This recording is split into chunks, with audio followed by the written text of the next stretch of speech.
আমাদের চারজনের একটা সুন্দর ফ্যামিলি ফটো থাকবে, ঠিক আছে বাবা? তুমি কি করছো? তোমার কথা শুনতে পাচ্ছে না, কারণ ওর সাইজ এখন মাত্র মটর দানার মতো। শুনবে শুনবে, ওর বাবার কথা নিশ্চয়ই শুনবে, তাই না বাবা?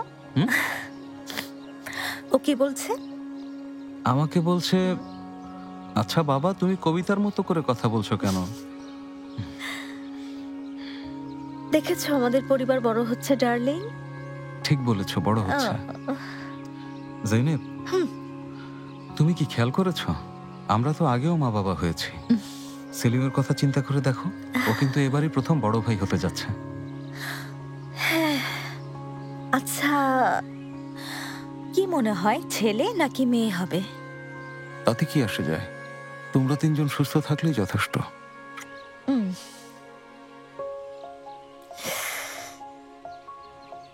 জিজ্ঞেস করতে ভুলে গেছি, তুমি ঠিক আছো? হ্যাঁ জৈনেব, আমি পুরোপুরি সুস্থ। তোমার কণ্ঠস্বর কেমন যেন লাগছে, এমন ভাবে কথা বলছো মনে হচ্ছে নাকে কথা আটকে আসছে। কিছুক্ষণ ঘুমিয়ে থাকো। আমি তো দূরেই ছিলাম আর তুমি কাছে আসতে, এখন কি হলো? ফাতে, এটা তো আমার নিশ্চিত হওয়ার আগের কথা। এখন আমি প্রেগনেন্ট, এখন নিশ্চিত হয়েছি। খেয়াল রাখতে হবে, আমার দায়িত্ব আরো বেড়ে গেছে। জৈনেব, আমারও তো দায়িত্ব বেড়ে গেছে। আমি এখন একটা না দুটো সন্তানের বাবা, আর ডাক্তার তো বলেছে যে এই ভাইরাস ছোঁয়াচে না।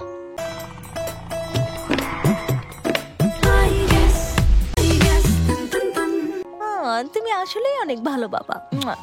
অসুস্থ হবার ভান করেছিলে তাই না? মনে হয় বাবা এসেছে। শোনো, আমি সবাইকে বলবো। ফাতি, কথাটা আমি বলবো, ঠিক আছে? আচ্ছা আচ্ছা ঠিক আছে, তুমি বলো। সিরিয়াসলি বলছি, যদি ঠিক বলো আছে, খুব এসো রাগ এসো, করবো কিন্তু। ঠান্ডা লাগিও না, পেট ঢেকে রাখো। অতিরিক্ত করছো। কথা শোনো। ওয়েলকাম। দাদু মনি, আমার লক্ষ্মী সোনামণি, তোমাকে দেখে যে আমার কি ভালো লাগছে।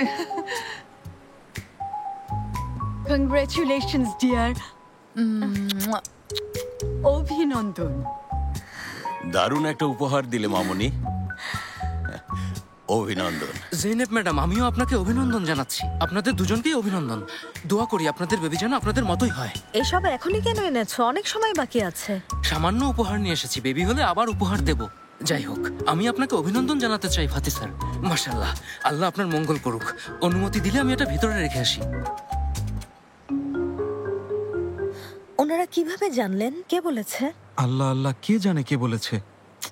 আচ্ছা বাদ দাও, আমরা মহল্লাবাসীকে জানাবো, নইলে পুরো রিজেকে জানাবো যে তুমি প্রেগন্যান্ট। এখন চলো ভেতরে চলো, বেবি ঠান্ডা লেগে যাবে, চলো। আমি সবাইকে বলতে চেয়েছিলাম।